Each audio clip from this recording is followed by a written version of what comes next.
ಕರ್ನಾಟಕ ಪ್ರದೇಶ ಕಾಂಗ್ರೆಸ್ ಸಮಿತಿ ವತಿಯಿಂದ KPCC SC ವಿಭಾಗದ ರಾಜ್ಯಾಧ್ಯಕ್ಷರಾದ ಆರ್ ಧರ್ಮಸೇನರವರ ನೇತೃತ್ವದಲ್ಲಿ ಕೆಪಿಸಿಸಿಯ ಕಚೇರಿಯಲ್ಲಿ ಭಾರತದ ಮೊದಲ ಪ್ರಧಾನಮಂತ್ರಿಗಳಾದ ಸನ್ಮಾನ್ಯ ಶ್ರೀ ಜವಾಹರಲಾಲ್ ನೆಹರು ಅವರ ಪುಣ್ಯ ಸ್ಮರಣೆಯ ಕಾರ್ಯಕ್ರಮವನ್ನು ಆಯೋಜಿಸಲಾಗಿತ್ತು. ಜವಾಹರಲಾಲ್ ನೆಹರು ಭಾವಚಿತ್ರಕ್ಕೆ ಪುಷ್ಪ ನಮನ ಸಲ್ಲಿಸಿ ಕಾರ್ಯಕ್ರಮವನ್ನು ಉದ್ಘಾಟನೆ ಮಾಡಿದರು.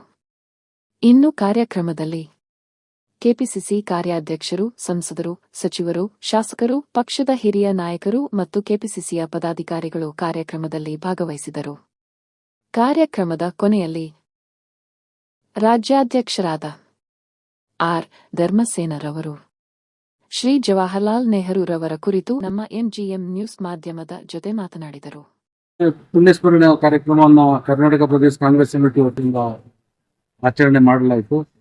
ಮೊನ್ನೆ KH ಸಾಹೇಬರು, HM ರೇವಣ್ಣ ಸಾಹೇಬರು, ಮಂಜುನಾಥ್ ಭಂಡಾರಿ ಅವರು, ಸಲೀಂ ಅಹಮದ್ ಅವರು, ಮತ್ತೆ ರಾಣಿ ಸತೀಶ್ ಅವರು, ಉಗ್ರಪ್ಪ ಅವರು ಎಲ್ಲರೂ ಕೂಡ ಆಗಮಿಸಿ ಇವತ್ತು ಅವ್ರನ್ನ ನೆನೆಸ್ತಕ್ಕಂಥ ಕೆಲಸ ಆಗಿದೆ.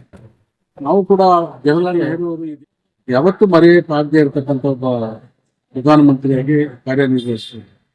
ಅವರ ತಂದೆಯವರು ಮೋತಿಲಾಲ್ ನೆಹರೂರವರು ಅವರ ಹಣ ಆಸ್ತಿ ಸಂಪತ್ತೆಲ್ಲವನ್ನು ಕೂಡ ಸ್ವತಂತ್ರ ಕಾಲದಲ್ಲಿ ತತ್ಕಲಿದ್ದಂತೆ ದೇಶಕ್ಕೋಸ್ಕರ ನೀಡುವಂತವರು.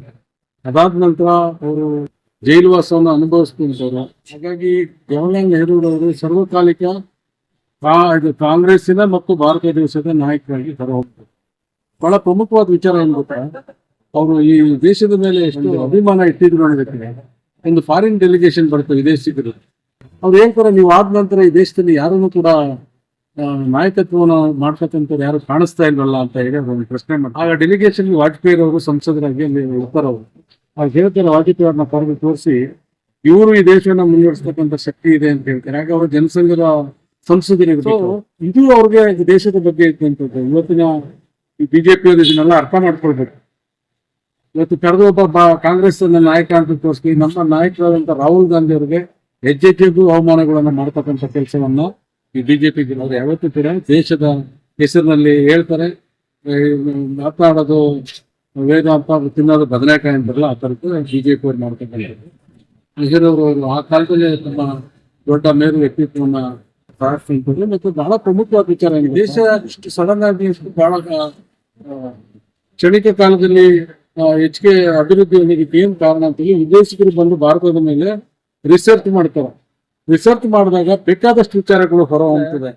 ಅಲ್ಲಿ ಅಲ್ಟಿಮೇಟ್ ಆಗಿ ಬರ್ತಕ್ಕಂಥದ್ದು ಏನಂತ ಹೇಳಿದ್ರೆ, ಒಂದು ಜವಾಹರಲಾಲ್ ನೆಹರು ಸಾಹೇಬರ ಒಂದು ದೂರದೃಷ್ಟಿಯ ಪಂಚವಾರ್ಷಿಕ ಯೋಜನೆಗಳು ಮತ್ತು ನಮ್ಮ ಅಂಬೇಡ್ಕರ್ ಅವರು ಕೊಟ್ಟಿರ್ತಕ್ಕಂಥ ಸಂವಿಧಾನ ಕೂಡ ಈ ದೇಶದ ಅಭಿವೃದ್ಧಿಗೆ ಪ್ರಮುಖ ಪಾತ್ರ ವಹಿಸಿದೆ ಅಂತಕ್ಕಂಥದ್ದನ್ನ ಏನು ರಿಸರ್ಚ್ ಮಾಡಿದಂತ ವಿದೇಶಿಗರು ಮಾಡುವಂಥದ್ದು ಅಲ್ಲಿ ತಿಳಿದು ಬರ್ತಕ್ಕಂಥ ಪ್ರಮುಖವಾದಂಥ ವಿಚಾರ. ಸೊ ಹಾಗಾಗಿ ದೇಶದಲ್ಲಿ ಯಾವುದೇ ಒಬ್ಬ ಪ್ರಧಾನಮಂತ್ರಿಗಳು ಕೂಡ ಕಾಗದಷ್ಟು ಕಾರ್ಖಾನೆಗಳನ್ನ ಈ ದೇಶದಲ್ಲಿ ಕೊಟ್ಟಿದ್ದಾರೆ. ಅದರಲ್ಲೂ ವಿಶೇಷವಾಗಿ ನಾವು ಕರ್ನಾಟಕದವ್ರು, ಬೆಂಗಳೂರಿನವ್ರು ನೆನೆಸ್ಬೇಕು.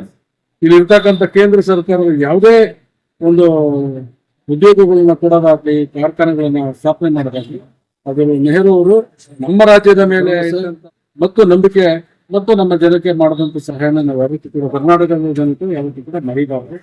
ಸೊ ಅವ್ರಿಗೆ ಸರ್ವಕಾಲಿಕ ನಾಯಕರಾಗಿರ್ತಕ್ಕಂಥ ಮಾನ್ಯ ಜವಾಹರಲಾಲ್ ನೆಹರು ಸಾಹೇಬರವರಿಗೆ ಕರ್ನಾಟಕ ಪ್ರದೇಶ ಎಸ್ಸಿ ಕಾಂಗ್ರೆಸ್ ಸಮಿತಿಯ ಪರವಾಗಿ ಮತ್ತು ಭಾರತ ರಾಷ್ಟ್ರೀಯ ಕಾಂಗ್ರೆಸ್ಸಿನ ಕೋಆರ್ಡಿನೇಟರ್ ಆಗಿ ನಾನು ಯಾವತ್ತೂ ಕೂಡ ನಾನು ನೆನೆಸ್ತೀವಿ.